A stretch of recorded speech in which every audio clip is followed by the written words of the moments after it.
The Lord be with you. Reading from the Holy Gospel according to Mark.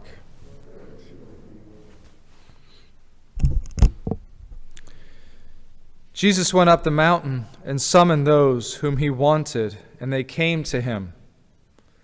He appointed 12, whom he also named apostles, that they might be with him, and he might send them forth to preach and to have authority to drive out demons. He appointed the 12, Simon, whom he named Peter, James, son of Zebedee, and John, the brother of James, whom he named Boanerges, that is, son of thunder, Andrew, Philip, Bartholomew, Matthew, Thomas, James, the son of Alphaeus, Thaddeus, Simon the Cananean, and Judas Iscariot, who betrayed him. The Gospel of the Lord.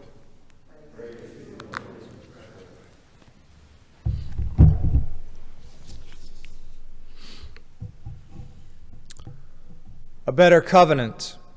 In our first reading, we hear St. Paul talk about a better covenant that is brought about through Jesus Christ.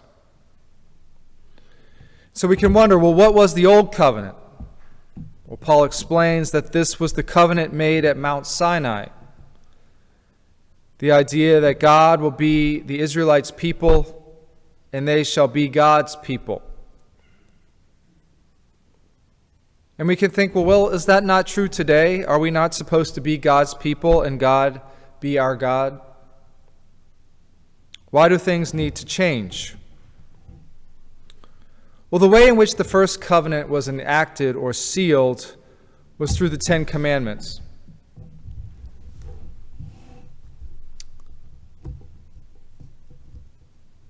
Paul reminds us, I'll put my laws in their minds and I'll write them upon their hearts. So we had these 10 Commandments.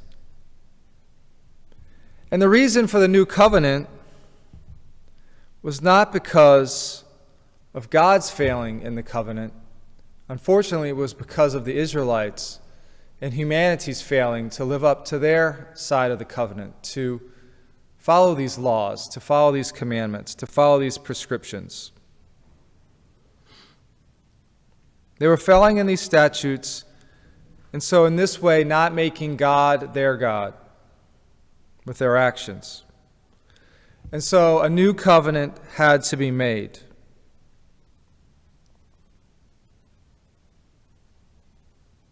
And so Jesus came and made that better covenant for all of us so that we could know the Lord.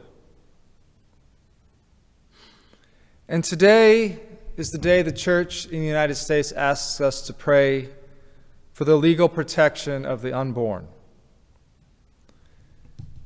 And we recognize that our current laws and policies are not enough when it comes to the unborn. And so we need better laws. Laws that acknowledge them as members of the human family and that protect their right to be born and enjoy life outside the womb.